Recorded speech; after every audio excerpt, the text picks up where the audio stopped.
is David Lichtenstein, and welcome to the Yeshiva Shalmaila, the world's largest yeshiva. Listeners, we've already had responses from 22 countries in 4 continents. This week's program will be speaking about training members in every shul to carry weapons. Right? We've had incidents now in Poway, California, and in Pittsburgh, and we are Yidden post-Holocaust. We don't want to be Katzain Lateva Chas v'Shalom like they had in Moshe Harav Kook when they broke in. They killed, a half a dozen people, and there was nobody armed. So training should every shul, just like we have Hotza'ah, and should we have also training for guns. We will have on a wonderful group of guests, both from the training side, from the Halacha side, from the Hashkafah side. So we'll be discussing it from Halacha. Is it Muktzah gun? If you have to carry it to shul, is it a problem of Hotza'ah? What about women? It's a girls' school. Or you have a women's event or a Vaibishul. Can the women carry a gun or can they wear guns? Is there Shaila of Silbash, which the Gemara says goes on guns in particular? So bringing guns to shul. So here's something interesting, and I don't want to jump the gun here because many of our guests will disagree with me. But the debate was, when I first heard it, I said, of course we should. We're responsible. If we did Hotza'ah, they trained them in defibrillators and everything. They can train them in guns. We'll hire. And then the question is, but the debate is, do we want to create a gun culture among, you'll have a guy now pull up in the big black SUV with the lights flashing. He's Hotza'ah. He runs out. He has his beepers, his thing, and now he has a gun too.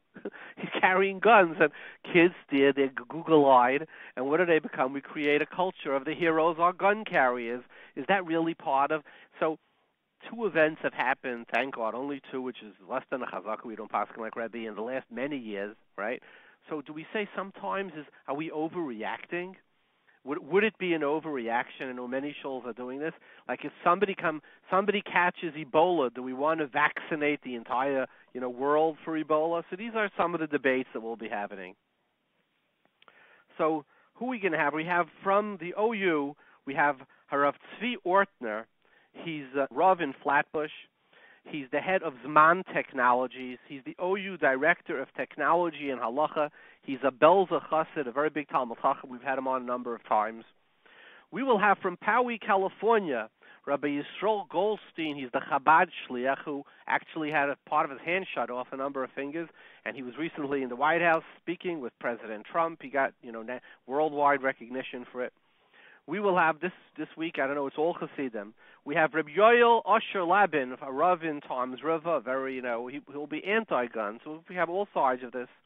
Then we will have, for those who have communities that are interested, we will have Shai Amir, ex-Shin Bet IDF officer who has an organization, a company that trains communities, trains shuls, trains schools to arm their members.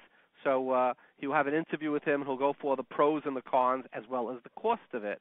Since we get a lot of our calls, I would say a third of our listenership, maybe even more, 40% is over the phone. They've asked me to announce the phone lines.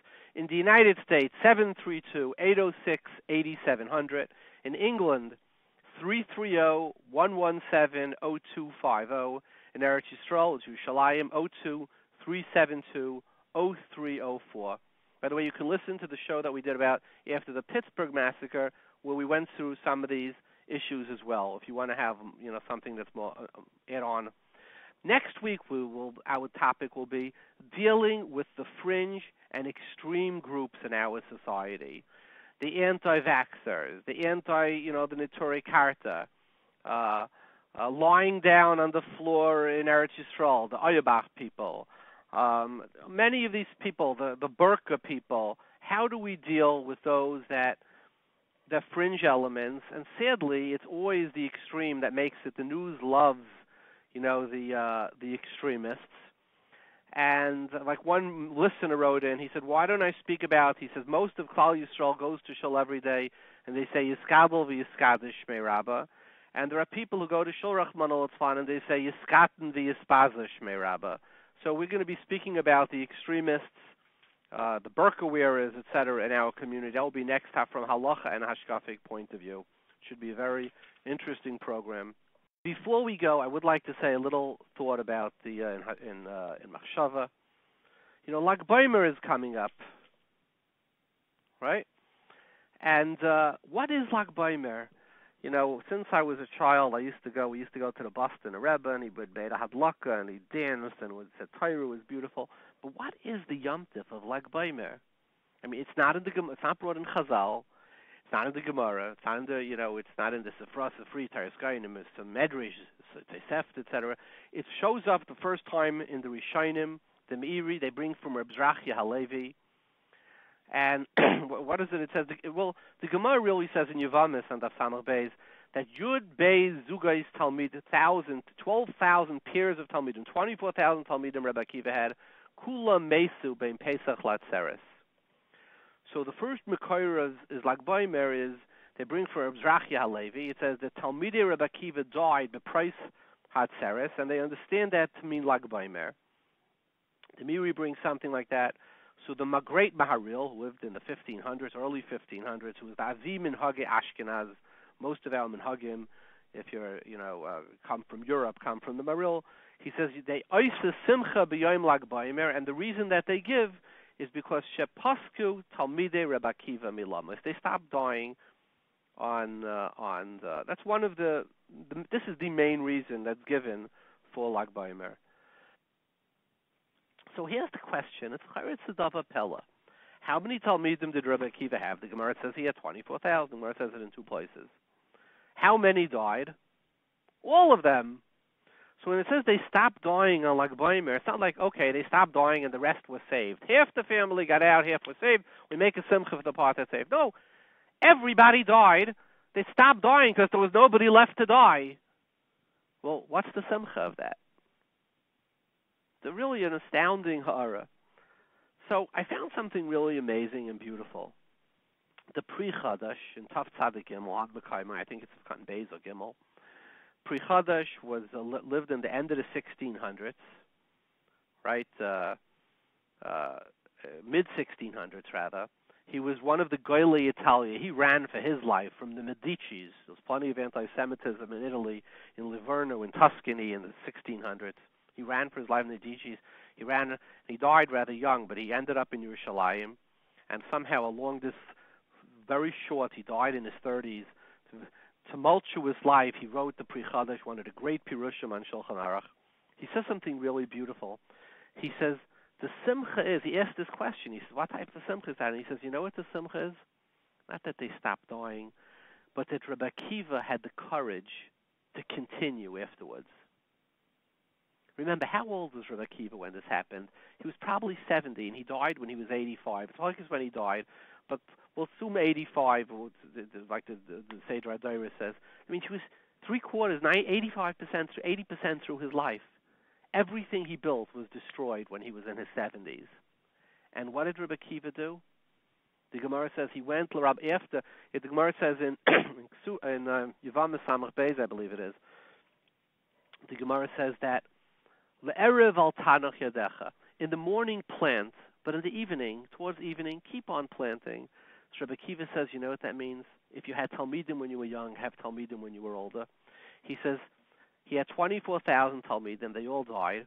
Towards the end of his life, he went down south. I guess the Romans weren't so powerful in the Negev. The Romans killed all his Talmidim. And he took 5 new Talmidim. Reb Meir, Reb Nechemia, Reb Yehuda, Reb Shimon, Reb Yossi, and he reestablished Torah. And from those 5 Talmidim, by the way, who came, Stam Mishnah is Reb Meir, Stam Tosefta is Reb Nechemia, Stam Sifra is Reb Yehuda, Stam Sifri is Reb Shimon, Stam Teres Koyanim. So he reestablished the Torah. And V'kulu ali b'Reb Akiva, the Gemara says. He reestablished the Torah towards the end of his life. So what is the light? Maril says, you know what the light of Lag Baimer is? It's not that somebody made a fire. It's not the first fire, the Lebedik fire, the fire of youth. It's the second fire. It's the fire of the Luchas Shnias. It's the fire of somebody who was crushed and got back together. Right? So what do you may sphere? What is the light? Yeah, you fell down. Get back up. That's what Rabbi Akiva teaches us. You know, it's interesting. I have a brother-in-law, Anna Shvaga. Listen to this. I have a brother-in-law. His name is Rav Heshi Kleiman. He wrote Praying with Fire, a very big bestseller. He told me his father lost his wife and children in Auschwitz. He survived Auschwitz. I guess the males went to the left and the women and children went to the right. He came to America. And what did he do? He didn't go for therapy the rest of his life. He didn't crumble. He got remarried and he had another family. He did what Rabbi Akiva did. And my son married a beautiful gentleman from Montreal, Mati Kearney, told me the same thing. His father lost his wife and all the children were killed. Also Auschwitz. Came to America, and you know what he did? He had the courage to rebuild. What is the Lashon of the Gemara? Olam Shamim. After his 24,000 Talmidim, it was desolate. There was no more Torah in the world. It's V'halach Rabbi Akiva Rabbi Seinu Shebedarim. That's the message of Lag Baimer. So let me be meisiv to this. That's what Rabbi Akiva did. That's what these heroes did. How did he do it? How do you get the courage after, at that point in your life, to rekindle a fire? Well, let's start. Who was Rabbi Akiva a Talmud of? Besides, he was a Talmud of Nachamish Gamzu, the Gemara says, who says, Gamzu l'toiva. And the Gemara in Brachas Adaf Samach says, Margalei bepume Rabbi Akiva. He used to frequently say, Chayiv Adam levarich ala rak Hashem shem levarich ala toiv, the Gemara says. Why? La'olam yehi Adam raga loimer, Rabbi Akiva said, Kol mada avad rachmana l'tav avad. Rabbi Akiva believed everything that Rabbeinu Shalom does is for the best. Rabbi Akiva was a maimin. He believed the Rabbeinu Shalom does the proper thing for Klal Yisrael. Kais Yeshuai Sesa, the Gemara says, V'shem Hashem Ekra. Tzara v'yagei nemtza, you have tzara, also V'shem Hashem Ekra. You make a l'chaim al ha-ra just like al ha-tova. This is where he got the courage to do it. That was his state of mind. In fact, the famous Gemara, the Gemara says, when the Tanoim saw that fox running around and coming out of the Kodesh HaKadoshim, it says Rabbi Akiva laughed. And they said, why are you laughing? He said, because just like the Nevuah is Tzion Sada Ticharesh, that the Beis Hamikdash will be plowed like a field, was Niskayim. He says, it's vade going to be Niskayim. Oid Yeshvuz Kainim Uz Kainais. B'chayvais Yerushalayim. Oid Yeshvuz Kainim Uz Kainais. Rabbi Akiva said, just like one happened, he was the eternal one who believed Kol Mada Avad L'Tav Avad. And Lamaisa, we see that.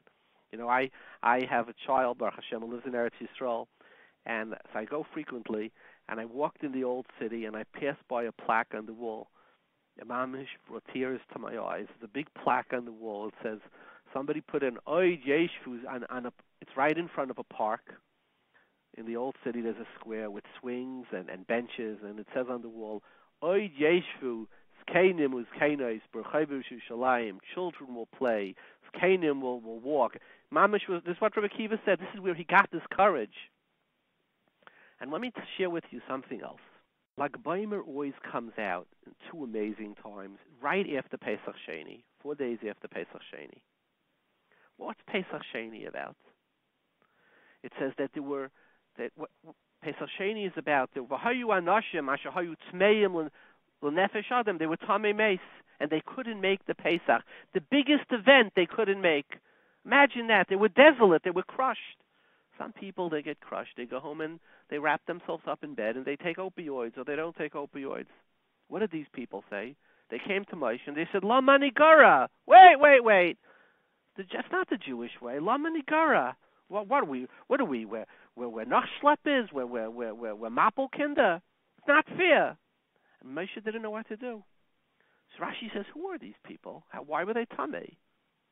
So Rashi says they were tamei because they were the carriers of Aroinei Shel Yosef, of the beer of Yosef. What does that mean? They carried the beer of Yosef. That means they were connected to Yosef. They carried his aron. They were Yosef. They were the flag bearers of Yosef. So what do we know about Yosef? When Yosef's in his darkest moment, what does Yosef say? Like he tells his brothers, Atem chashaftem elai l'ra. You meant to do evil to me. But no, you were wrong. Elokim chashva l'taiva. You have no power over me. The Rebbeinu Shalom meant for good. L'hachyes am rav. I was l'michya shlachani. You meant to do bad. There was a mission here. You didn't know about it, but I'm really on a mission. Yosef was the eternal one who said Kol Mad Avad was Latav Avad. Yosef Yosef never fell down. He always got back. Every time he fell down, he bounced right back up. The same week of Lag Baimer.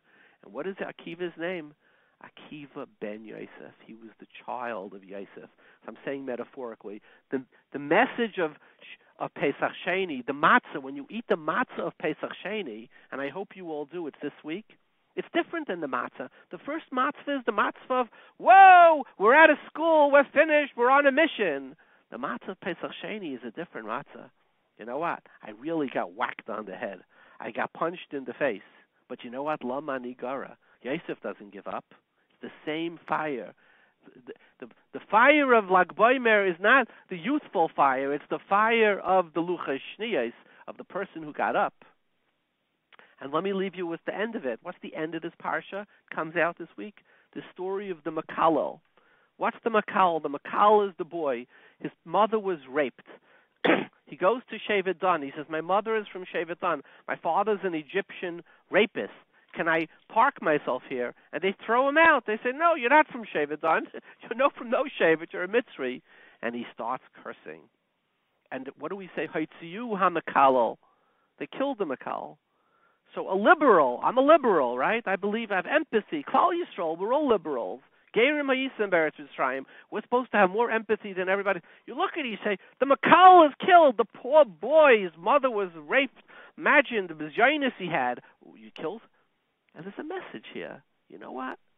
The way of the Jewish people is you get a punch in the face. You get clapped. Rachmana litzlan, what happened to my shvager Reb Heshi, my mechutner Reb Mati, you know what? We don't curse. We get back up. We light a fire. We light the fire of Lag Baimer. We say Lama Nigara. Klal Yisrael, you can knock us down, but we always get back up. We never become Mekalalim. That's the message of Lag Baimer. Relight the fire. Rekindle the fire. Eat the second matzah. Never be a makal. Remember, Kol Ma David L'Tavavid. That is the celebration of Lag Baimer. Before we go to our guests, we'll ask the riddle of the week.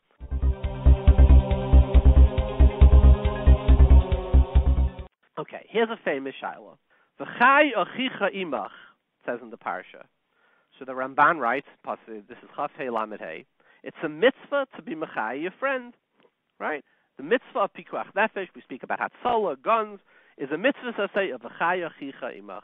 Help your brother. The story of Ben Petur, Rabbi Akiva said, should I give the one flask of water away because v'chai achicha imach? So Rabbi Akiva says no. V'chai achicha imach, but still with you he has to live, but you still come first. Imach, with you. If you're not here, you can't do it. So chayecha kaidmin l'chayecha havercha. So even though it says with you, we still know chayecha kaidmin. The Gemara Bab Metzia Daf Samach Beis, right? The question is, it's not the only place it says imach. What does it say by Eved? When you have an Eved, Dvarim Tezvav Tezayin, ki toiv loy imach, right? The Eved has to live a good life, imach, right? So what do we say? We say if there's one bed, who do you give it to? You give it to the Eved, imach, with you, right? And what do we say? We say, kain Eved, every chashiv kain adei la'asma. You have one shirt, you give it to him. One matzah, you give it to him. He comes first, because it says in the pasuk, toiv la'imach. So by sacrificing your life, we say, no, imach means with you. You come first. By the Eved, when it says toiv la'imach, it says, no, he comes first.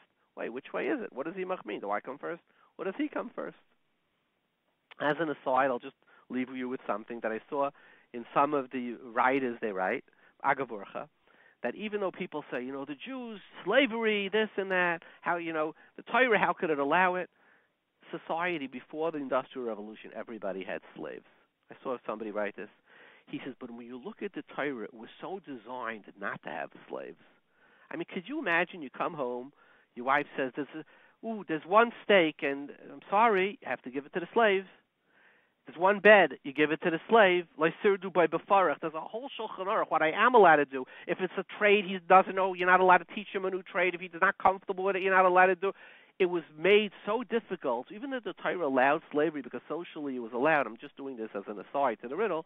It was designed against slavery. That's let's not take away from the riddle. Let's move on. One more shiloh I'd like to ask too. It says, Big shaila, v'kashlu ish ba'achiv. So what does Rashi say? That from here we learn the din of arvis. One person falls with the sin of the other. Klal Yisrael were joined at the hip. One person is nichshal ba'avoynei shel zeh kol Yisrael arevim zel zeh. It's the pasuk Chavav Lamed Zayin. And on this, the famous shach in Yeridei Kufnin Aleph of Katan Vav, one of the most famous shachs, says there's no chiyuv to be mafresh a mummer mina iser, which is very negay in business. In other words, if you have somebody who's machal Shabbos b'fahesya and you have a nursing home, well, are you over lift the iver if you meichel him tarfas? So one of the things that's saimich on is this shach that the whole din of to be mafresh a person min avera is midin arvas. The kol Yisrael arevim zelazeh, right? L'chayra, it's a big pella on the shach. What does the pasuk say? Im loy sishmuli lahafrechem es brisi. That comes immediately, that precedes this pasuk. So this whole parsha is talking about when Klal Yisrael apaishim, when they're not religious. And what does it say on that? It says that the kashlu ish ba'achav, that there's a din of arvis. So if we learn the whole din of arvis out of a time when Klal Yisrael has a din of oivre avera, right? And mumrim, how could the shach say that there's no din mummer there's no din arvis by a mummer? Peladik akasha on the shach. These are the two riddles of the week. By the way, at the end of the program, we will play the riddle winners that won. So this is a fabulous program. Let's go to our guest. We have the honor of having with us Rav Tzvi Ortner. He's the Rav of Linas HaTzedek in Brooklyn. He's the head of the Halacha and Technology Department at OU. He's a Talmud of Belz. He's a very well-known Paisik. Welcome, Reb Tzvi. Shalom Aleichem, Reb David. So we're discussing guns in Shul.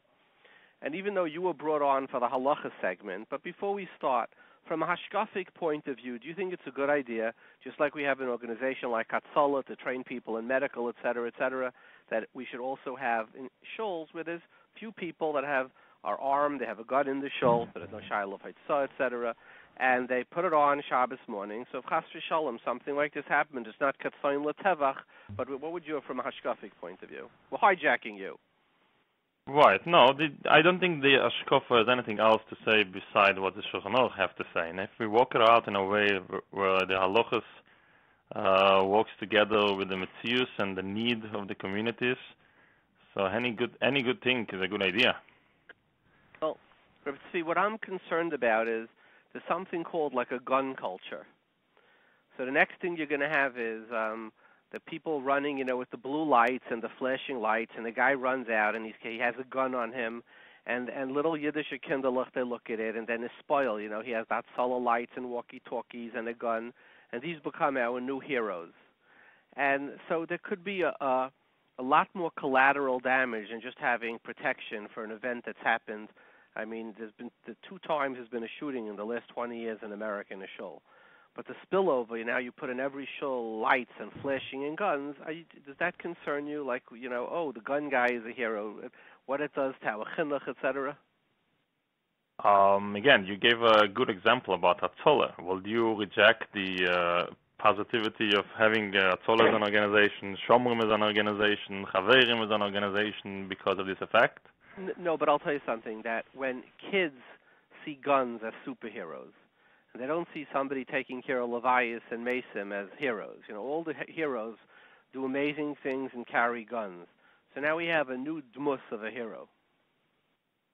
I hear the concern. I actually got a call from a rabbi in Lakewood yesterday asking the same question because he got an offer. I think there's an organization now that offers free services for training in places in Shuls, and he asked me what I think about it. I said, we should definitely think about it, and maybe every rov should choose specific people, responsible, normal people to do it.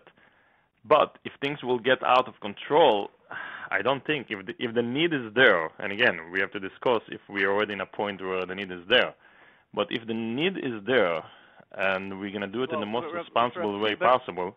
See, I think that if there were constant attacks, Chas v'Shalom, there wouldn't be a shiloh. The question is that given that this is still a very, very rare event, do we start creating some type of a gun culture? Is Hefseda Yesa Mischare over here, where the change to our culture could, the refu is greater than the makkah. It does more damage than the makkah. That is the debate. I understand, but I still feel that if we're doing it in a responsible way, and the Rabbonim or the people in charge of the communities will control it, it should be done. And then, if things got out of control, again, we did our best. But it's hard to put the genie back in the box once people buy guns, they don't give them away. And what about you have people, whereas in Hotza'ah, the worst thing that'll happen is somebody will use a defibrillator too many times. Once you introduce guns, then you could have people who have arguments and then hot-headed thing. You could have suicides where a kid gets his hand on it, where a person who's depressed gets his hand on it. Most of the suicides in this country are besides opioids, the second leading cause is owners of guns, family members of owners of guns. Right, so now we're entering basically into a worldwide and one of the famous American debates, right, about gun cultures. Right, so do we want to create a gun culture, or possibly because of two events that have happened in the last 10 years? So again, I believe that we have to discuss if the need is there. And it could be the need is not there. But my point is, if the need is there, and we're going to decide is the need in there, I think if the need is there, fully Almoid, the question is the need here at this point? Oh, so that could be a debate. And what I will say is that most likely in our close communities, like in the tri-state and the very Hamish places, I can't see the need is there. But more of these places where unfortunately things happen, in the places where the Jewish community is a little bit less and more outstanding to the non-Jewish community, and that can create all those situations, I think the need is a little bit there. But again, that should be the conversation, whether the need is there yet or not. Okay. So now let's talk about a situation where the shul elects to have guns, right? And it's in, let's say it would be a very big shul in Manhattan on Park Avenue, and they want to train 10 guys to go for training. We're going to have on later in the program somebody from the Shin Bet who has an organization. This is what they do. They train shuls, schools, how to arm themselves, right? Because the cost of security is, for many people, would be, cumbersome. So now now they come to you and they would say, Rabbi Ortner, you're head of technology. I guess by Jews, maybe guns are called technology. It's in the realm of technology. So can we wear the gun to shul on Shabbos or not? Okay, so I will start actually the question not only on Shabbos. There's actually a conversation in Shulchan Aruch, Siman Kifnin Aleph, about wearing any type of arms in shul in general, even during the week. And that comes already from the early Rishonim. Aram Rottenberg in the Shulchan Aruch is using the concept of the same concept that we know we're not using in the Beis Hamikdash any type of knife or arms or whatever it is. And interesting that the Rishonim are comparing the same halacha to a shul, and they're referring it to having, let's say today, guns in shul in general. The shul is a place to continue life of a person, and a gun is just the opposite. So this is a clear halacha in Shulchan Aruch, Siman Kifnin Aleph. Yeah, but respectfully, Rabbi Ortner, I would disagree with that, and I would say that Shulchan Aruch is talking about if a guy has a gun and he goes to shul to daven mincha. So the Shulchan Aruch says a gun is a roimach is makatzer yamav shel adam and tefillah is mareches yamav shel adam. Here we're talking about somebody who's the guards person of the shul, and his job when he wears the gun is to be mayrech yamav of the mispalim. And Marshal on the Beis Hamikdash it says Al Chaimesayach Yerushalayim Hifkadati Shaimrim, and the pasuk in Nehemiah when it talks about when they built the Beis Hamikdash, it says the lashon of Anachnu Oisim b'Molchama Chetzia Machzikim b'Ramachim, which is clearly a weapon. Me'aloisa Shachar Etzesek Echavim. So I think that when somebody's coming to be Mayrech the Yamim of the Mispalim, that's not the case that the Shulchan Aruch is referring to. Very nice. That could be a nice svora, and I will take it. Interestingly is that the Tirzov and later on the poskim, the Tzitz Eliezer, and other poskim discussing it most directly to a need of protecting the shul as well. it could definitely be that we'll get to a heter soon. I'm just saying it's something that we have to address before we're getting to Shabbos. So in the poskim, they definitely believe that the problem exists, and they're referring most likely to in Israel, which is more relevant for soldiers just to walk by, and what are they going to do in shul? So they're referring to cover their guns or having the guns empty, so it's not so. Yeah, this is their advice how to do it. Now again, if we're getting in a situation where the pikuach nefesh is the question again, so the whole conversation is not necessary, right? So now we have to understand if a person is doing it purposely in order to protect the shul or be part of the staff from the shul, the Tzitz Eliezer at least feels still that it has to be hidden. So the gun should be hidden. And I saw the Tzitz Eliezer's tshuva. I don't remember him addressing a shomer. I remember him addressing a soldier who comes into shul. But you're saying he addresses a shomer as well. Right, as far as I remember, yeah. But I hear again. What's his raya to that? I don't know. I hear you svora. You have a good svora that the purpose of being here is to be marich yomim and not to be mekatze yomim. It's a good svora. We can probably take it. I'm bringing a raya from a pasuk in Tanakh too. Yeah, the pasuk in Tanakh is actually talking before the Beis Hamikdash was built, right? It's within construction. Yeah, but it still has a din of the harabayis. You know, the harabayis, the halacha of l'yelech b'maklei b'tarmilei b'san is even. Yeah, but I don't know. The issue here is not about the harabayis in the place. It's about against the mizbeach, which is only when the Beis Hamikdash already built, or in a shul that actually built already. I don't know if you can bring a raya from time of construction where the actual facility of the Beis Hamikdash and the mizbeach is not there yet. Yeah, but you have a good point. I'm saying the pasuk of Iskadati Shomrim is going even after it was built too. Right. Yeah, I hear you. The only where let me ask you a question, Rabbi Ortner. You asked the point. You said it's pikuach nefesh. So here's what I'm struggling with. I would like to ask you. Mm-hmm. There's a famous tshuva from the Rabbi Yehuda who defines what's called pikuach nefesh. Mm-hmm. He says, "L'mashal, a doctor learning medicine is not pikuach nefesh because it's only eventually." Yeah, he says it's eventually. He says it's the pikuach nefesh is not in front of you.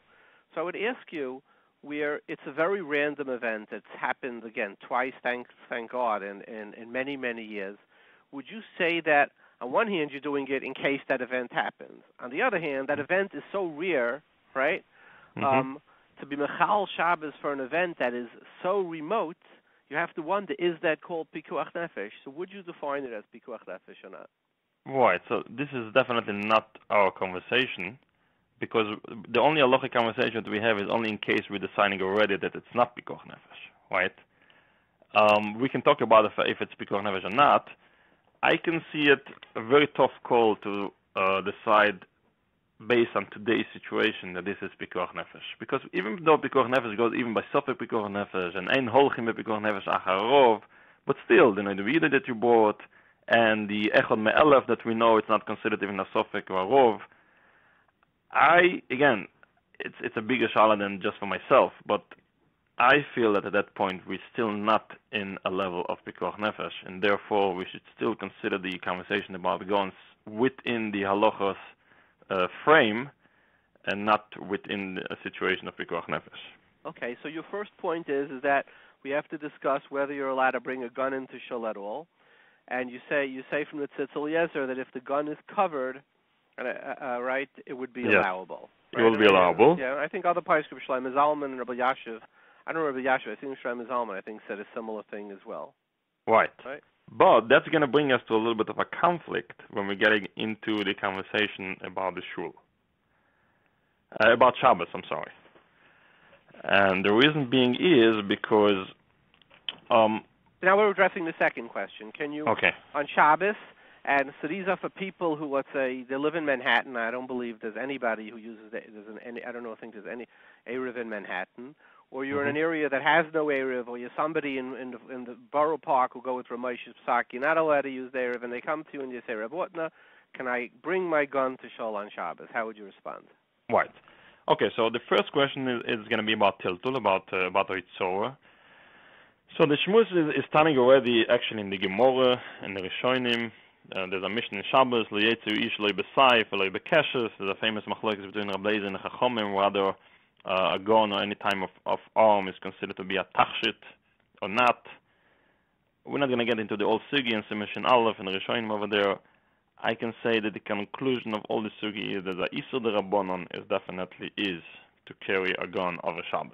Now, there's two major concepts in the poskim where we can play around and see if there's any place for a kula. First of all the poskim are calling the famous Maraik. The Maraik is talking about if you're forced to do something because of a law and because of a situation, you might going to be considered a melocha she'ein tzricha legifa. This is one concept that we have to discuss. So it's already getting you down to the Rabbanons, even a melocha she'ein tzricha legifa, and because it might be considered a tachshit. And then we have the famous chiddush of the Aruch HaShulchan, and actually it's not only the Aruch HaShulchan, I think it's boiling down already to the Mogen Avrom, that all those things, the Mogen Avrom is actually talking about the needle, about machat, under conversation, but the concept is that certain tachshitim to certain people can be considered a tachshit.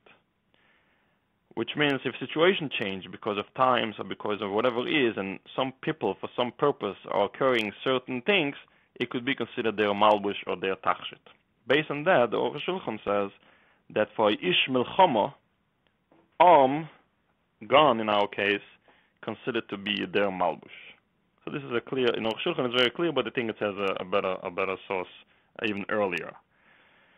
So again, the question is, what is a ish milchama?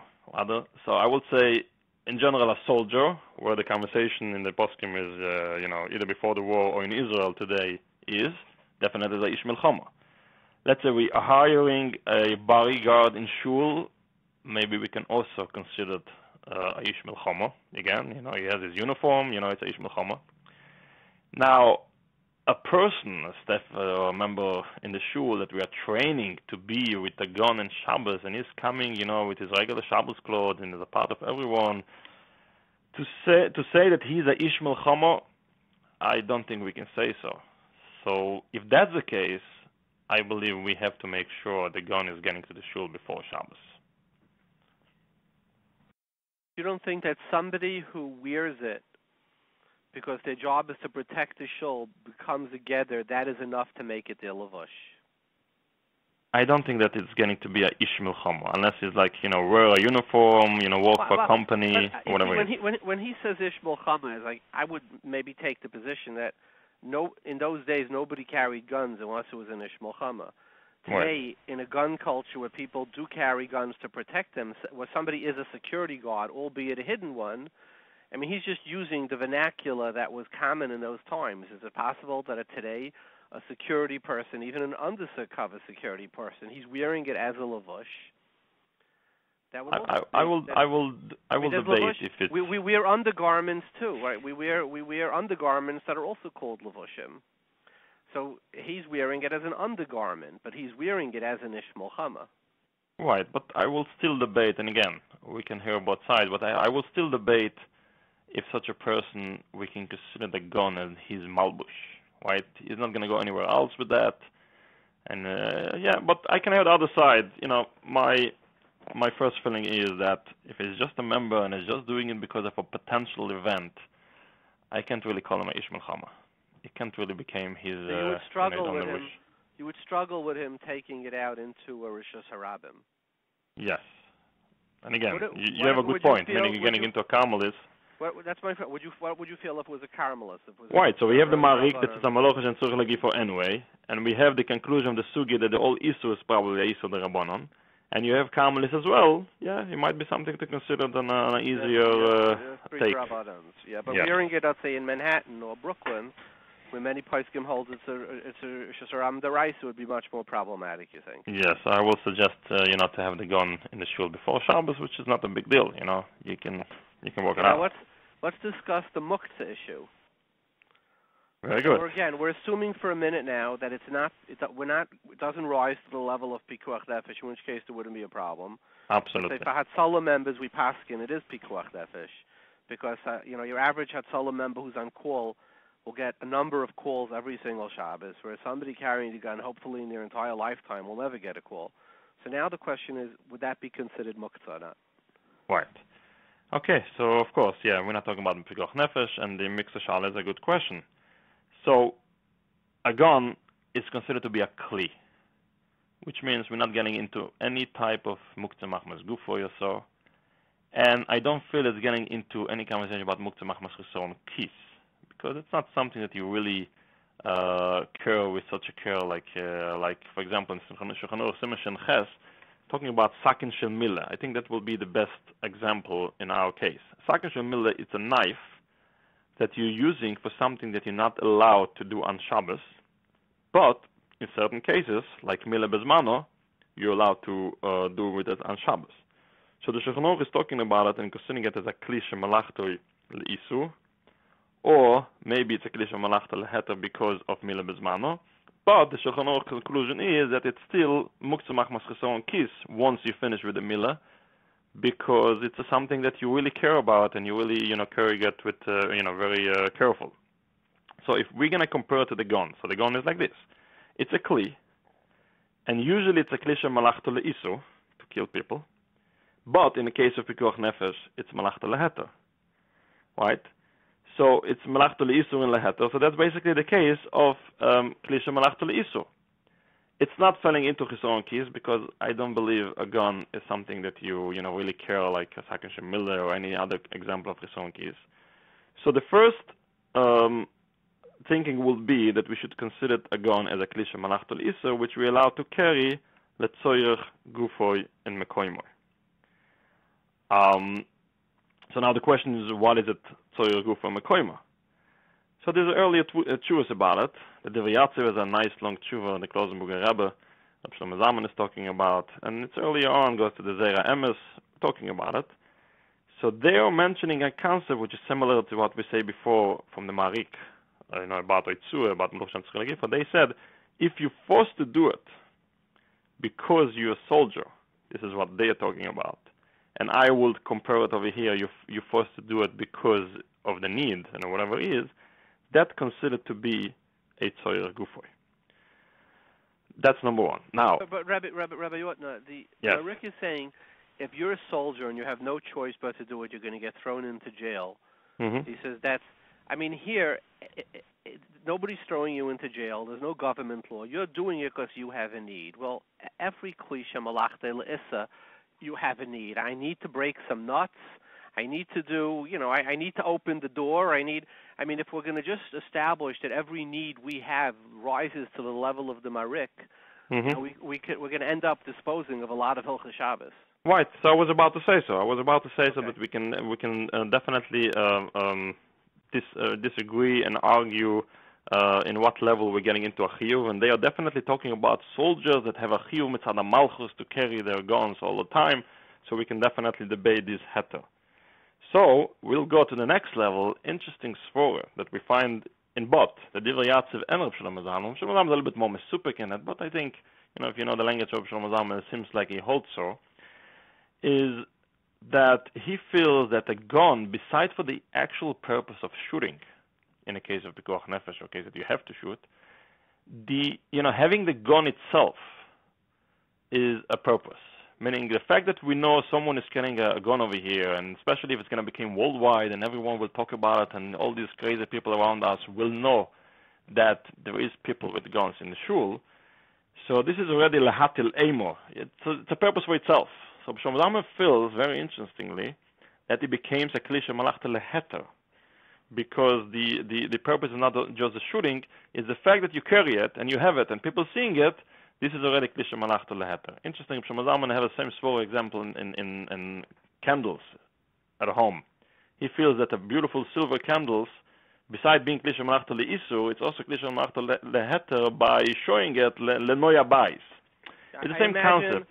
Yeah, but you have the concept in there's a Bir Halacha that says a Chiddush. He's Mesupik really, but he's Naiti. It seems from Lashon Mishnah that he's Mata, that a Kli that's Malachto L'Heter and L'Issa, mm-hmm. if they're both, it has a din of a Kli Shemalachto L'Heter. Certainly, if it's 50-50. I think his Lashon is, he says, if it's Roiv L'Issa, but it's also L'Heter, I'm Mesupik whether it's a Kli Shemalachto L'Heter, and he seems to be Naiti that it is, but certainly if a big percentage of it is leheter, then a 50-50 then would be leheta. So you're Right. taking the position that since over here a deterrent is, guns are used as a deterrent far more than they're used actually. I mean, they say Macy's has a policeman at the door just to scare people. They're not shooting their guns, the Macy's policemen ever. Mm-hmm. So at least 50% is a malachta leheta, so it becomes a klisha malachta leheta. Right, definitely. If we're going to accept the svora. To be your halacha in Shin Ches, I think it's the Maskal Kardam. Right, definitely. That's the rule of Klisha Malachta. I'm saying what we have to accept this chidush and the svora, that by showing only, this is already the malachta leheta shaboy, meaning it's Right. a chidush, right? So if it's a klisha malachta leheta, it would be mutter even shaloi l'tzarech gufei and makaimei. right, it still need to have some type of a tzorech, right? We know that Klisha Malachta Leheta you can't just carry for nothing, but I feel for the comfortable and the need of the purpose of what we have gone for, it's enough to be considered a tzorech, even though it's not tzorech gufei mekoimoi. But what I want to point out here, remember we were talking about the issue in shul in general. I said the conclusion that we have about the shul in general is going to be in a conflict about the shul in Shabbos. Why? Because we said that the only heter to carry a gun in shul b'chlal is if you're covering it and it's being hidden. Now, in the purpose of having it as a klisha malachta leheter, we need it to be as a show off. Everyone has to see it. Lahatil emo. So this is a kind of a conflict I feel we have over here. Whether we should cover the gun or we should have it open. Which is why when I said that I think that a gun in a shul is not the case of the Shulchan Aruch when you're doing it for security, now becomes more important, you're saying? Yes. So if we're going to accept the full svor of carrying a gun in shul openly, then you can go ahead with the svor of Klisha Malachta Leheta. Otherwise, it's going to be like an interesting conflict to solve here between these two issues. So let me ask you a question. So you're a Hasidic Paisik, right? I mean, it's OU, but you come from Belz, you come from a Hamish background, a Hasidic background. We have Rabbi Ortner. So let me ask you a little bit more risque. Let's address it. Now you have the guys in the shul are all scared to carry a gun, naniach. And in the Vaiba shul, two ladies come and they say, you know what, we'll carry a gun. We have no problem, right? We're card-carrying members of both some Hasidus and the NRA, right? I'm sure that there's very valiant, Aishas, Hasidic women. So my question, would you say that there's a shaila now of Oisilbash, can a woman be the shimer of the shul? Or in the Vaiba shul they want to have a shimer. God forbid an assailant breaks into the Vaiba shul. The men are downstairs, there's a big mechitza. They say, who's going to protect us? Could a woman carry a gun to shul? Or wear a gun in shul? Yeah, it's a good question. And again, I'm not referring so much to the Hashkafah about it. Matter of fact, even though with the Hasidic background, you know already that we have in ballpark a so-called Hotza'ah organization where we have a woman running around to Hotza'ah calls. So we're not going to get into that aspect. We're going to just address it from the Shulchan Aruch. I wasn't aware of that, and I applaud it because I imagine that, Hotza'ah is mostly local. It's, very often we've had Hotza'ah, it's the guy around the corner shows up, a guy across the street. So if a woman is in labor or something like that, it could be very embarrassing if her next-door neighbor's husband is now trying to attend to her labor. Right. So probably the creation of this organization for that, I'm not sure if they're actually very precise to dedicate specific calls to this group. But we definitely have an organization, I think called Ezras Noshim, something like that. And there's definitely women trained to be Hotza'ah members. I'm not sure to what extent. I'm not involved in that. But I'm saying the concept is there. Now, your question shouldn't be only in a case where you have a shul and the woman just from the Vaiba shul. The women have their places. They have schools. They have places where they get together.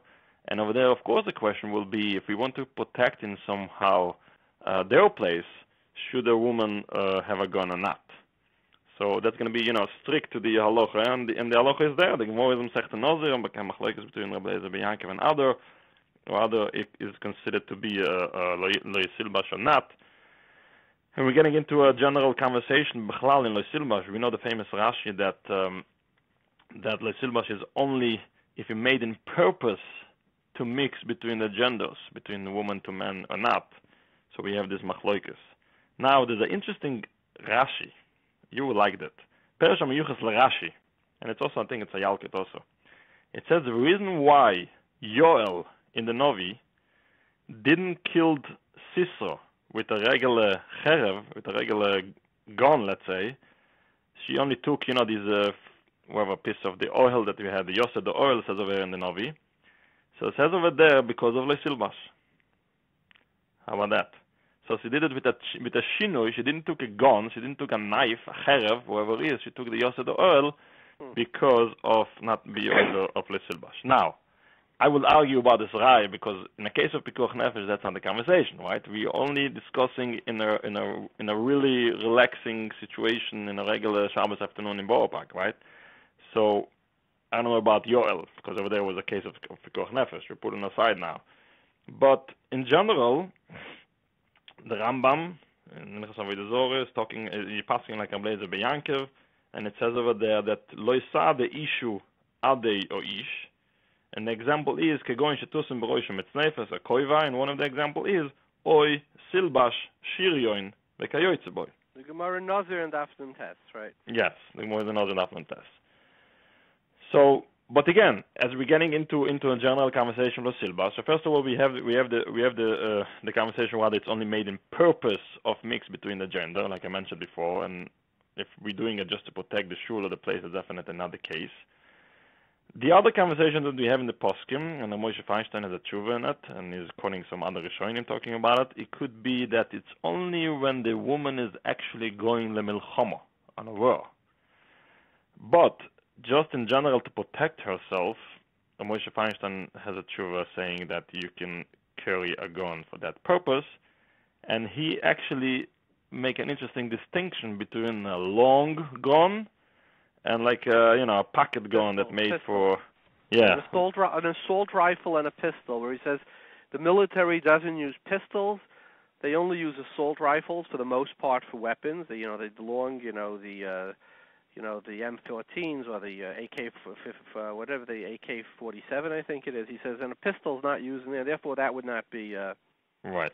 So this is his psak, which I think is relevant because usually what we're gonna refer here in our case is not gonna be about like a M16 gun that they're gonna carry. They're gonna carry usually like a little pistol, which according to Moshe Feinstein, this is not an issue at all. Now, in general, we also know that world change, and many women today are part of a war and they're carrying guns, and it's became a normal thing. So we have to reconsider the other. Leisilbash is still there because we know that the Rambam over there in Avodah Zorah, we're talking about this conversation is finish it up Hakol Keminig Hamadina. So it could be impossible. The thing will change, but that's we need something more of a bigger poskim to decide if these things have been changed or not, which is kind of relevant in Israel. If a woman came to you and she said, I'm in a girls' school and I'm scared. Can I carry a pistol? In case, God forbid, somebody breaks in, or an Avai Bishul, you would say that according to Ramosha, a pistol would be fine. Yes, I will definitely suggest, if possible, to hire a guard and, use the regular this. But if the situation will be that the only way now, in a certain gathering of women or whoever it is, I will say that's Halacha. Rabbi Ortner, thank you very much for your time. I appreciate your consideration of the topic, and hopefully we'll have the Kiyama Posik, Lo Yisa Goy Cherev, Lo Ilmedu Milchama, and we'll be Zoichet to Birsa Mashiach, Meira B'meini Omen. Amen. Thank you. We have the honor of having with us on the phone from Poway, California, Rabbi Yisroel Goldstein, who was, recently both on, the papers, internet, I'm sure television, with speaking at the White House, honored by the president, who was in the news where there was the shooting in the Chabad Shul over there. He's the Rebbe's Shliach to Poway, originally from Crown Heights. His father was the famous Uncle Yossi, right, who made this song, Hashem is here, Hashem is there, Hashem is truly everywhere. So even though Rabbi Yisroel Goldstein, when we heard the name from Poway, it seemed so far away. After I heard that his father wrote that song, it mamish feels mamish like a ben bayis by us. And it's an honor to have you with us, Rabbi Yisroel. Thank you very much. No, I appreciate the achdus that has been exhibited in the past few weeks from all Klal Yisrael. It's been absolutely amazing.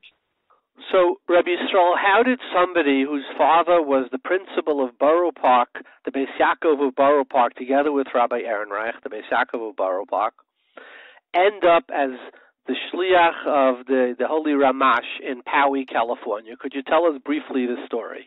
Well, growing up in 770 and standing for endless of hours listening to the Rebbe's Farbrengens and feeling the Rebbe's commitment to Klal Yisroel.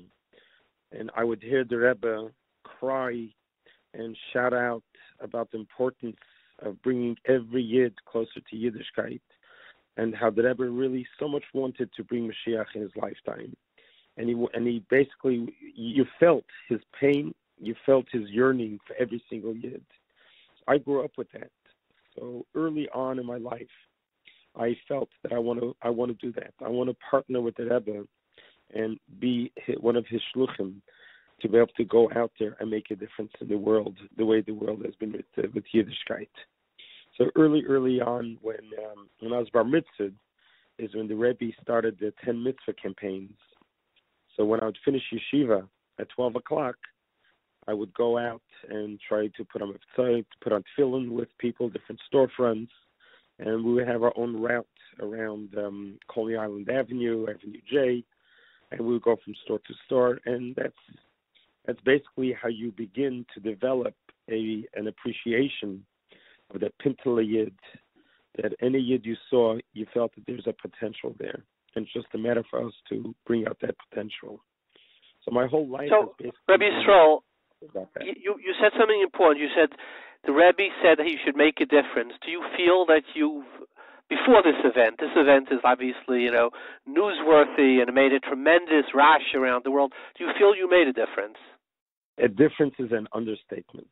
In the 33 years that my wonderful Rebbetzin Devori and I have been here, the amount of families, or generations now, have been changed their whole life course because of us is making a difference.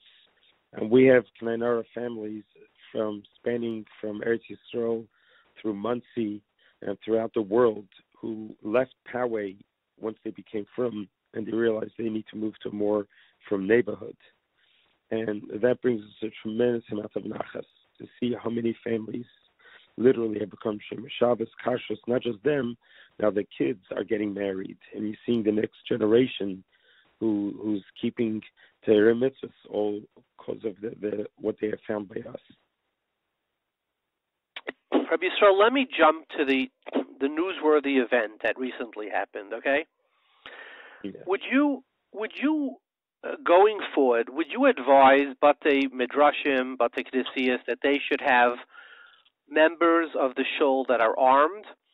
Or would you say that it's too, from a davar mishuna ein mevi'in raya, davar lo shchichi ein mevi'in raya, and it would be an overreaction for the tzibur as a whole to, start bringing weapons to Batei Midrashim, etc., based on the event that occurred by you? First of all, unfortunately, it's becoming davar shchichi. 6 months apart from Pittsburgh to here it qualifies for davar shchichi. Yeah, but Rabbi Yisroel, let me just respond. There are probably, 10,000 Shuls in America. So 2 out of 10,000, it's true that 2 is a lot more than 0, but it's still 1 in a 5,000. There's, by any stretch of an imagination, would be, I think the Marsham says that once something's more than 3%, it's already less than 3%. It's leishchichi. This is a fraction of a fraction. So, but on the other hand, the velocity is increasing without a doubt. That is sort of what I'm positing. Well, honestly, I always thought that I'm under the radar. I'm living in a little shtetl called Poway that probably no one ever heard of. We're a very low-profile type of a organization, of a shul, as far as the rest of the world is concerned. I never, ever in my wildest dream would think that we would be targeted like this, that we would even know that we exist. But yet, it happened. And each event that happened, we didn't have to wait and say, let's wait for 3 more chas v'shalom, these horrible things. Then we're going to. Personally, I have had a CCW for many, many years. I'm a chaplain with the sheriff's department, and I've gone to the gun range. I own a collection of guns, and all for this purpose. I used to keep one in my office, keep one in the Beis Hamikdash, blah, blah, blah. And I thought that maybe that's the right thing to do. But you know what? Hindsight, standing in front of this terrorist, I would have never had the composure, the ability, and the time to take out my firearm and defend myself or take him out. It's not practical. Why? Because I'm not trained enough. Now, I don't know if you followed the story, that we did have someone who kept a gun in his tallis bag every Shabbos. And I knew about it, and he showed it to me. At the time of this incident, he had the presence of mind to take it out of his tallis bag and throw it to the Border Patrol agent who did not have his sidearm. But the gun that the Smispalo had was the one that he went out and tried to take him down, which he didn't end up doing. But that was the turn of events. Now, did the fact that this fellow had a gun intimidate the attacker to leave? Was that did it play a serious component in the event, the incident? I believe so, but it was a little too late. I mean, the guy was in his car already, so the Border Patrol was able to shoot at the car, and so maybe that shooting, startled him some more. Unfortunately for us, he was an amateur terrorist. And he got startled. He didn't know how to change his magazine. And that pause, in that moment that he flustered, is when the Army veteran, went after him. And that's when he decided to leave. And it was a sequence of Nisim and Aflois.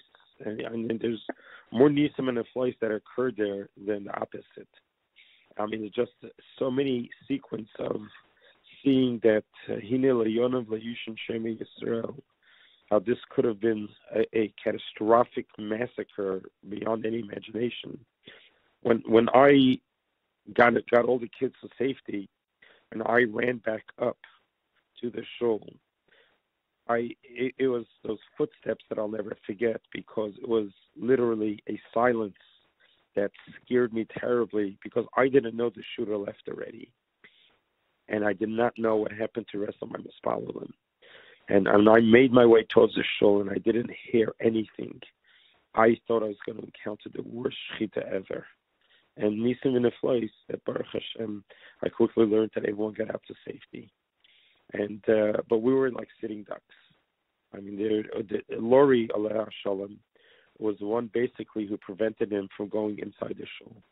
He first shot at her. He found his first victim. And then he saw me as the second victim, which he thought he took me down. And then afterwards, he turned towards the shul, and he had only 2 bullets left.